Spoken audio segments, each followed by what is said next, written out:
रौनक stage, मुअज़्ज़ज़ उलमाए कराम, दूर दराज से तशरीफ़ लाए ज़ायरीन व सामीन इकराम, अस्सलामु अलैकुम व रहमतुल्लाहि व बरकातुहू।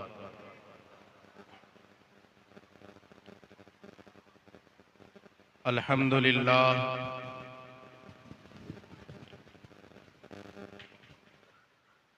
अल्हम्दुलिल्लाहिल्लज़ी खलक़ जमीअ मख़लूक़ातिही वस्सलातु वस्सलामु अला सय्यिदी अंबियाई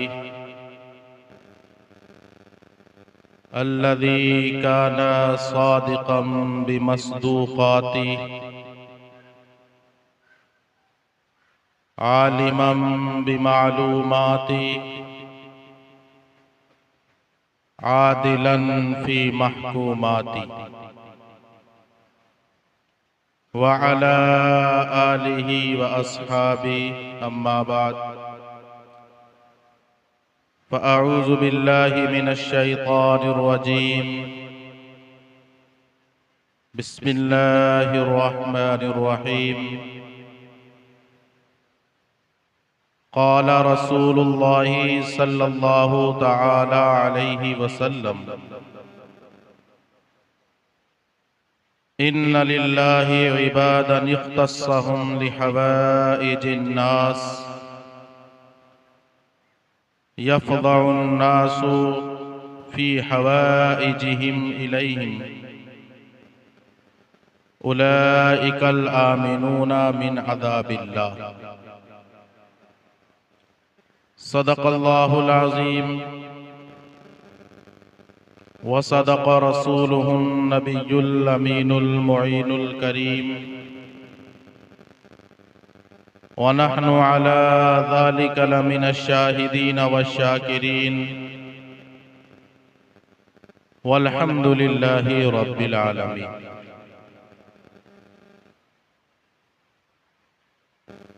आइए हज़रात, अक़ीदत व मोहब्बत के साथ अपने प्यारे आका हुजूर सरवरे कायनात सल्लल्लाहु तआला अलैहि वसल्लम की बारगाह नाज़ में झूम कर दुरूद पाक पढ़ें। अल्लाहुम्मा सल्लि अला सय्यदिना व शफीइना मौलाना मुहम्मदिन मादनिल जूदि वल करम वालिहिल किरामी वब्निहिल करीमी व बारिक वसल्लिम।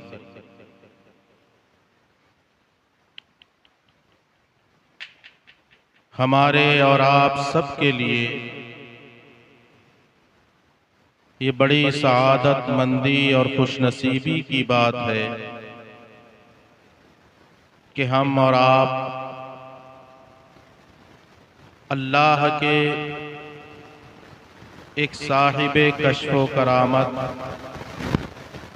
और उसके बरगुज़ीदा बंदे के सालाना उर्स में शिरकत कर रहे हैं। ये उर्स जो उर्से इमामुल औलिया के नाम से मंसूब है, जो अपने वक्त के बड़े पाए के बुजुर्ग अल्लाह वाले हजरत शेख सैयद अशाह कासिम मियाँ अलैहि रहमतो व रिज़वान, उनके उर्स में आज हम और आप शरीक होकर अपने सोए मुक़द्दर को जगाने की कोशिश कर रहे हैं। यहाँ पर आए हुए ज़ायरीन में बहुत से लोग उनके मुरीदीन में से हैं, उनके हल्क़े इरादत में शामिल हैं। और काबिल मुबारकबाद हैं वो लोग जो उनके दामन से वाबस्ता हैं, एक अल्लाह के वली के दामन से वाबस्ता। मैंने एक किताब उनके ताल्लुक से पढ़ी, मुताला किया, मखदूमाने सरैया, जिसे हजरत मौलाना कासिम जिया सादी ने शायद तरतीब दिया है।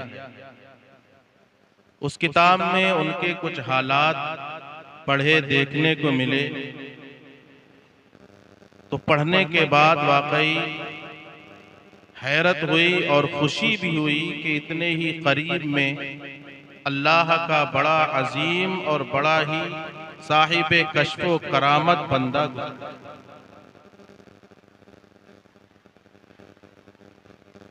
मैंने जो हदीस पाक पढ़ी, आप उसका तर्जमा सुने और उनकी जिंदगी का मुताला करें, बल्कि जिन्होंने उनको देखा है, हम इस सादत से महरूम सही, लेकिन किताब में पढ़कर उनकी जिंदगी का मुताला कर रहे हैं।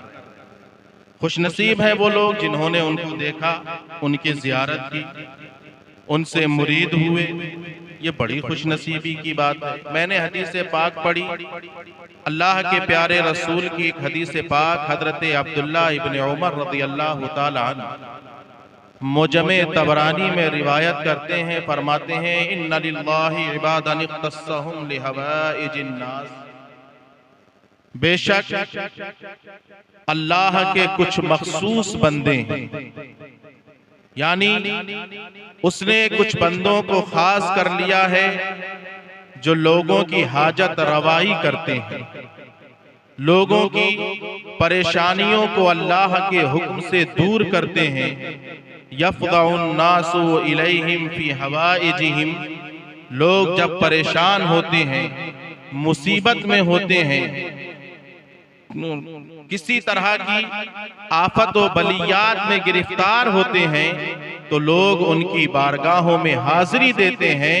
उलाइकल आमिनून मिन अज़ाबिल्लाह, और ये वो लोग हैं जो अल्लाह के अजाब से बेखौफ हुआ करते हैं, उन्हें अल्लाह के अजाब का खौफ नहीं होता। यकीनन वो अल्लाह के वली हुआ करते हैं जिनको अल्लाह ने ये ताकत व कुव्वत अता फरमाई है कि वो अल्लाह की अता करदा ताकत व कुव्वत से अपने चाहने वालों की परेशानियों को दूर कर दें, अपने मानने वालों की मुसीबतों को दूर कर दें। अल्लाह ने उनको ये पावर दिया होता है कि जब वो चाहते हैं अल्लाह की दी हुई उसी ताकत से अपने मुरीदीन की हौसला अफजाई भी किया करते हैं, उनकी हाजत रवाई भी किया करते हैं, उनकी बीमारियों में उनके शिफा का भी काम किया करते हैं। यकीनन उनकी जबान से निकले हुए कलेमात, उनकी जबान से निकली हुई दुआएं उनके चाहने वाले हक में अल्लाह रब्बुल इज्जत कबूल फरमाता है, और सिर्फ कबूल नहीं फरमाता, वो जैसी दुआ अपने मानने वालों के लिए करते हैं, अल्लाह ताला उसी तरह उनकी दुआओं को कबूल भी। मैंने पढ़ा हजरत इमामुल औलिया की सवाने में कि वो कैसे अपने मुरीदीन का ख्याल रखते थे, किस तरह अपने मुरीदीन को चाहते थे, कैसे कैसे वो अपने मुरीदीन के घर पर जाया करते थे, तशरीफ ले जाते थे। अगर उन्हें मालूम हो जाता कि उनका कोई मुरीद बीमार है, परेशानी में है, तो उसकी इयादत के लिए चाहे कहीं भी जाना पड़े वो उसकी इयादत के लिए हाजिर होते। मैंने पढ़ा कि सीवान के किसी इलाके में उनके एक मुरीद रहा करते थे जिनका नाम था राज मोहम्मद। हो सकता है उधर के लोग आज भी यहाँ पर आए। राज मोहम्मद गाड़ियों के मैकेनिक,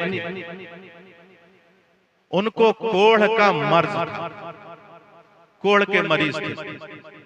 साहिबे किताब ने लिखा है कि उनके बेटे से मेरी मुलाकात हुई तो उसने बताया कि हमारे वालिद जनाब राज मोहम्मद साहब को कोढ़ का मर्ज था।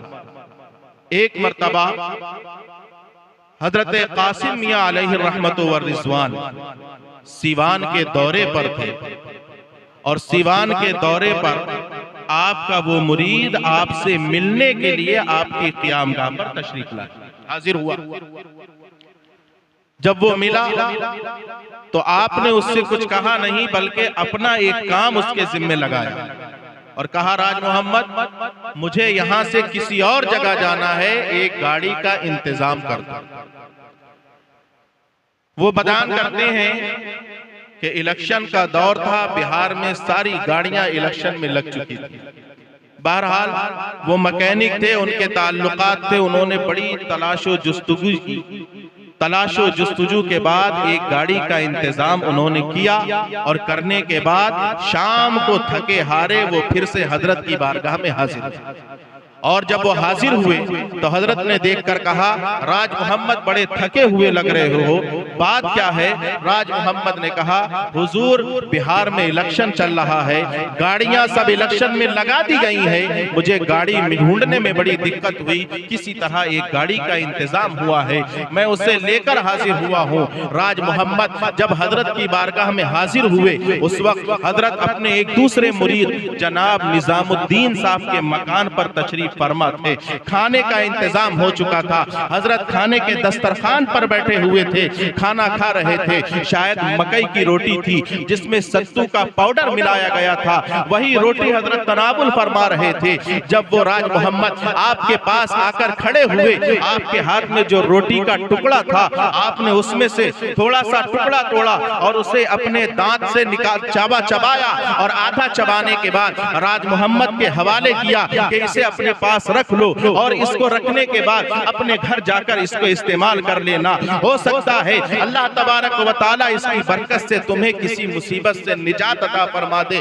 ये नहीं कह रहे हैं कि तुम्हारी बीमारी से तुम्हें निजात दे, फरमाते हैं कि इसे रख लो, हो सकता है अल्लाह किसी बड़ी मुसीबत से तुम्हें निजात अता कर दे। राज मोहम्मद कहते हैं कि मैंने वो रोटी का टुकड़ा लिया, लेने के बाद हजरत से मुलाकात की, मुलाकात के रुखसत की इजाजत चाहिए और रुखसत देने के बाद मैं अपने घर वापस चला आया, इसलिए कि वो रोटी का टुकड़ा जो हजरत ने अपने दांतों से काट कर मुझे दिया था, अब वो मेरे लिए रोटी का टुकड़ा नहीं था। मैं जानता था कि यकीनन अल्लाह मुझे इसी रोटी से शिफा अता फरमाएगा। मेरे हजरत ने जो रोटी दी है, मैं इस रोटी का इस्तेमाल करूंगा, यकीनन परवरदिगार आलम इसकी बरकत से मुझको शिफा देगा। राज मोहम्मद बयान करते हैं कि मैं वो रोटी लेकर अपने घर आया। अपने घर आने के बाद अपनी बीवी से कहा कि मुझे खाने में कुछ और नहीं चाहिए, सिर्फ एक गिलास पानी मुझको दो और रोटी मुझको हजरत ने अता की है, मैं वो रोटी ही खाना चाहता हूँ। राज मोहम्मद कहते हैं कि मैं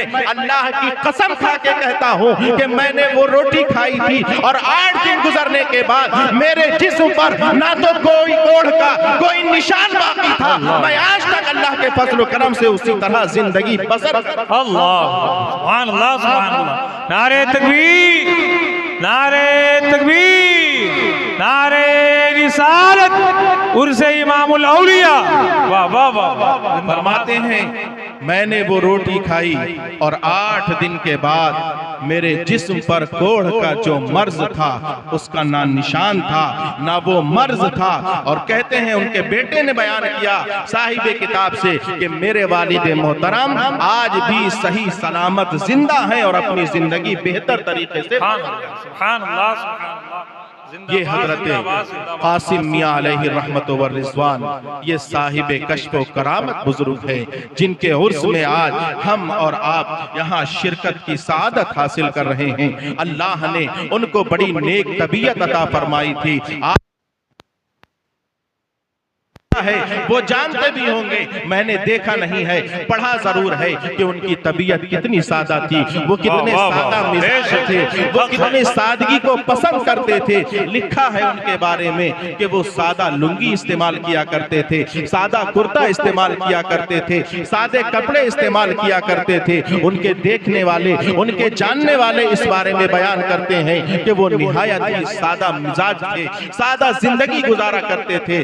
संडीला के कोई डॉक्टर साहब हैं, उन्होंने भी एक जगह लिखा है कि जाड़े का मौसम था, मैं संडीला से हजरत से मुलाकात के लिए सरैया शरीफ हाजिर हुआ। जहां पर पहुंचा रात का वक्त था, मैंने अंदर खबर भिजवाई कि मैं हजरत से मिलना चाहता हूं। रात के इशा की नमाज के बाद हजरत जब मुझसे मिलने के लिए खुद बाहर आए तो मैंने देखा कि जाड़े के सख्त मौसम में उनके बदन पर जो चादर थी वो बोसीदा थी और उसमें कई पेबंद लगे हुए थे, जिसे हजरत पहनकर बाहर मुझसे मिलने के लिए। सुभान अल्लाह, सुभान अल्लाह। बड़ी सादा जिंदगी थी। ये एक बड़े अल्लाह के वली की बात हो रही है, एक बड़े पीर की बात हो रही है। वरना आज हालात ये हैं, हम हो या आप हो, अच्छे से अच्छा लिबास हमें चाहिए, अच्छे से अच्छा खाना हमें चाहिए, अच्छी से अच्छी गाड़ी हमें चाहिए, लेकिन हमने उनकी हयात में देखा, उनकी सीरत में पढ़कर देखा, उन्हें कभी अच्छे लिबास की ख्वाहिश नहीं थी, उन्हें अच्छे पहनने की ख्वाहिश नहीं थी, उन्हें अच्छा खाने की ख्वाहिश नहीं थी, बल्कि वो सादा तबीयत के मालिक थे। उन्हें फिक्र थी तो उन्हें दीन की खिदमत की फिक्र थी। वो इल्मे दीन को फरोग देना चाहते थे, वो इल्मे दीन को फैलाना चाहते थे। उनके बारे में लिखा जाता है कि फरागत के बाद अल जामिअतुल अशरफिया मुबारकपुर उन्होंने तालीम हासिल की। हुजूर हाफिज मिल्लत ने उन्हें अपने चहीते शागिर्दों में शामिल फरमाया था। और इतना ही नहीं बल्कि उनके रहने सहने का इंतजाम भी अलग किया था। हुजूर हाफिज मिल्लत ने उन्हें दरसगाहों में भी पढ़ाया जाता था और अलग से हुजूर हाफिज मिल्लत रात को भी। वाह वाह वाह वाह, सुभान अल्लाह, सुभान। आप जिनके उर्स में आए हैं, ये कोई मामूली शख्सियत नहीं, ये कोई आम इंसान ना थे, ये अल्लाह के बड़ी अजीम हस्ती, बड़े अजीम शख्सियत के उर्स में हम और आप शिरकत कर रहे हैं। उन्हें फिक्र रहती थी कि किस तरह दीन का काम किया जाए, किस तरह लोगों को दीन से जोड़ा जाए। वो चाहते थे कि जो लोग उनसे जुड़े वो उनसे ना जुड़े बल्कि दीन से जुड़ने की कोशिश करें। वो ये चाहते थे कि जो लोग उनके दामन करम से वाबस्ता हो वो सिर्फ दामन में लिपट कर ना रह जाएं बल्कि अल्लाह के घर में आकर उसकी बारगाह में अपने सरों को झुकाएं और अपने सर को अपने रब की बारगाह में झुकाने वाले बन जाएं। वो ये चाहते उन्हीं के बारे में मैंने एक जगह और पढ़ा कि उनके अंदर दीन का दर्द था। सीवान ही में शायद कोई गांव या इलाका पड़ता है, बनसोई या बिनसोई,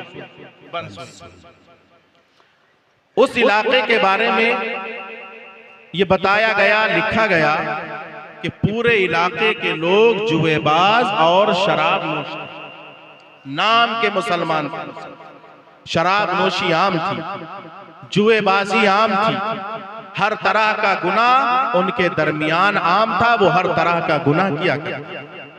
एक मर्तबा पीर तरीक़त साहिब सज्जादा हजरत सैयद गुलाम रसूल दामा जिल्लुहुल आली के हवाले से लिखा हुआ है कि वो साथ में तशरीफ फरमा सीवान के दौरे पर हजरत इमामुल औलिया तशरीफ ले गए तो उन्हें बताया गया कि हजरत यहाँ एक इलाका ऐसा भी है जहाँ के लोग इस्लाम के बारे में कुछ नहीं जानते। उस पूरी बस्ती में ना तो कोई मस्जिद है ना कोई मकतब है और वो लोग ना नमाज को जानते हैं ना इस्लाम को जानते हैं, बस नाम के मुसलमान हैं, वरना हर तरह का गुनाह उनके दरमियान आम हो चुका। हजरत ने फरमाया अच्छा ठीक है, कितनी दूर है? सैयद साहब किबला ने यानी हजरत सैयद गुलाम रसूल साहिब किबला ने फरमाया कि हजरत वहां दो मुरीद यानी दो औरतें आपकी मुरीद हैं उस बस्ती में जो किसी और जगह की हैं जिनकी शादी वहां हो। उन्होंने आपको अपने घर आने की दावत दी है, अगर आप चाहें तो मैं आपको उस बस्ती में लेकर जा सकता हूं। हजरत ने फरमाया अगर वो ना भी बुलाती तब भी मैं उस बस्ती में जाने की कोशिश करता।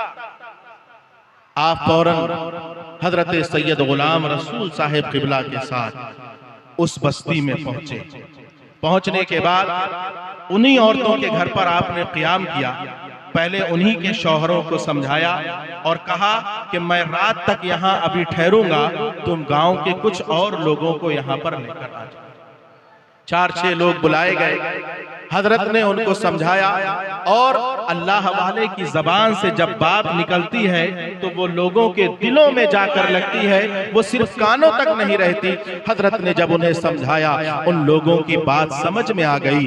पहले वो 5 लोग हजरत के हाथ पर बैत हुए, तौबा की और उसके बाद उन्होंने कहा कि हजरत हम फिर आपको बुलाना चाहते हैं। हजरत ने कहा कि जिस दिन आप चाहें मुझे दावतनामा भेज दें, तारीख बता दें, कोई जलसा करने की जरूरत नहीं है, कोई प्रोग्राम करने की जरूरत नहीं है, मुझे सिर्फ बुला लिया जाए, मैं आपकी इस्लाह के लिए, दीन का काम करने के लिए यहाँ पर हाजिर हो जाऊंगा। हजरत ने एक तारीख उनसे ले ली और दोबारा फिर उस तारीख पर वहां पहुंचे, फिर कुछ लोगों को इकट्ठा किया, फिर उनको समझाया। लिखा है कि इस तरह आपने 4-6 दौरे उस बस्ती के किए और बस्ती के जब दौरे हो गए, मुकम्मल होने के बाद जब आपने देखा कि बस्ती के अक्सर लोग आपके दामने करम से वाबस्ता हो चुके हैं, आपके हाथ पर तौबा कर चुके हैं, फिर आपने ऐलान किया कि अब यहाँ पर सबसे पहले मस्जिद बनना चाहिए। इस मस्जिद में कोई बस्ती में मस्जिद नहीं है, सबसे पहले खुदा की इबादत के लिए मस्जिद होना चाहिए। इसी बस्ती के लोगों ने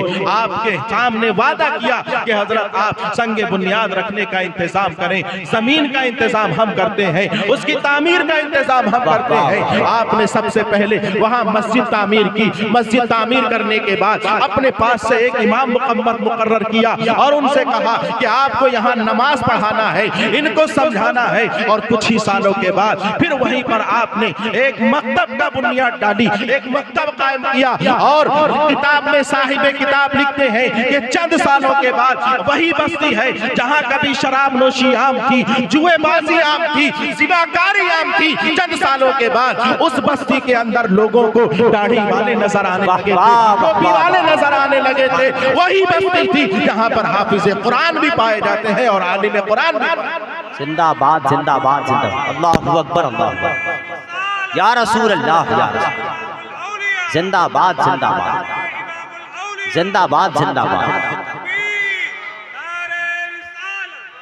अगर हजरत चाहते एक बार चले जाते, जितने लोगों को समझ में आता समझाते, चले आते, दोबारा जाने नहीं। लेकिन उन्हें इसकी परवाह नहीं थी कि कितने लोग मेरे हाथ पर बैत हो रहे हैं, कितने लोग मेरे हाथ पर तौबा कर रहे हैं। उन्हें इसकी फिक्र नहीं थी। फिक्र उन्हें इस बात की थी कि मुसलमानों की बस्ती गुनाहों में मुलव्विस है, मुसलमानों की बस्ती तबाह व बर्बाद हो रही है। और उन्हें यह हरगिज़ गवारा नहीं था कि अल्लाह के बंदे अल्लाह के हुक्म से नाफरमानी करते हुए, रूगर्दानी करते हुए गुनाहों में मुलव्विस रहे और मेरे होते हुए ये लोग अल्लाह की राह पर वापस ना आए। इसलिए आपको फिक्र थी कि उनको राह रास्त पर लाया जाए और आपने पूरी बस्ती को राह रास्त पर लाकर खड़ा कर दिया। वहां पर मस्जिद भी कायम की और उस मदरसे का नाम आपने दारुल उलूम नक्शबंदिया रखा। सुभान अल्लाह। और अल्हम्दुलिल्लाह आज भी वो मदरसा उसी शान के साथ वहां पर कायम है और फर्जंदान को इसी तरह तालीम दीन से आरास्ता करने की कोशिश कर। ये हजरत का बहुत बड़ा कारनामा। वो जहां भी जाते थे, जिस इलाके में जाते थे, उन्हें इसकी फिक्र नहीं होती थी कि मेरे मुरीदों की तादाद बढ़ जाए, मेरे मानने वालों की तादाद बढ़ जाए। इसका कभी भी उन्हें कोई शौक ना रहा। लेकिन हाँ, उन्हें फिक्र थी। वो जिस इलाके में जाते थे और लोगों को देखते थे कि ये राह रात से हटे हुए हैं, तो उन्हें फिक्र होती थी कि मैं किसी तरह इनको राह रास्त पर लाने। बहुत अच्छा है, जिंदाबाद जिंदाबाद। ये है साहिबे उर्स, जिनके उर्स में हम और आप आज शिरकत कर रहे हैं। खुश नसीब हैं वो लोग जिन्होंने उनको देखा भी है और उनके दामन से वाबस्ता है। खुश नसीब हैं वो लोग जो उस सिलसिले से वाबस्ता हैं जो उनके बाद उनकी औलाद से वाबस्ता हो रहे हैं। मेरे भाइयों, अल्लाह के करम से आप उनके उर्स में यहाँ हाजिर हुए हैं। आप अपने पीर के उर्स में आए हैं, तो पीर के उर्स में आने के बाद सिर्फ यहाँ जलसे में तकरीर सुनने के बाद मजा लेकर ना जाइए, बल्कि सुनने के बाद अपने पीर की सीरत को अपनाने की कोशिश कीजिए कि उन्होंने किस तरह लोगों की रहनुमाई की है, किस तरह लोगों को राह रास्त पर लाने की कोशिश की है। मैंने हदीस पाक पढ़ी थी, आका ने फरमाया अल्लाह ने कुछ ऐसे बंदे पैदा किए हैं जो लोगों की हाजत रवाई के लिए खास होते हैं। अल्लाह ने उनको ये ताकत दी है कि वो अल्लाह की उसी दी हुई ताकत से लोगों की परेशानियों को दूर करते हैं, उनकी हाजत रवाई बयान करते हैं यकीनन हजरत इमामुल औलिया अल्लाह के उन्हीं बंदों में से हैं जिनको अल्लाह ने ये ताकत अता फरमाई थी, जो लोगों की हाजत रवाई जब बाहयात थे तब भी कर रहे थे और आज अपने उर्स के मौके पर भी वो अपने मानने वालों की हाजत रवाई कर रहे हैं। सुभान अल्लाह, सुभान अल्लाह। अल्लाह ताला हमें इन बातों पर अमल की तौफीक अता फरमाए। इसमें जो कुछ मैंने बयान किया वो उस किताब से बयान किया, अगर उसमें कुछ गलत हो तो वो मेरी तरफ से और जो सही हो वो मेरे रब की तरफ से। अल्लाह ताला मुझे और आपको हजरत की सीरत तय्यबा पर अमल करने की तौफीक अता फरमाए। अस्तगफिरुल्लाह रब्बी मिन कुल्लि ज़म्बि व अतूबु इलैहि। अस्सलामु अलैकुम व रहमतुल्लाहि व बरकातुहू।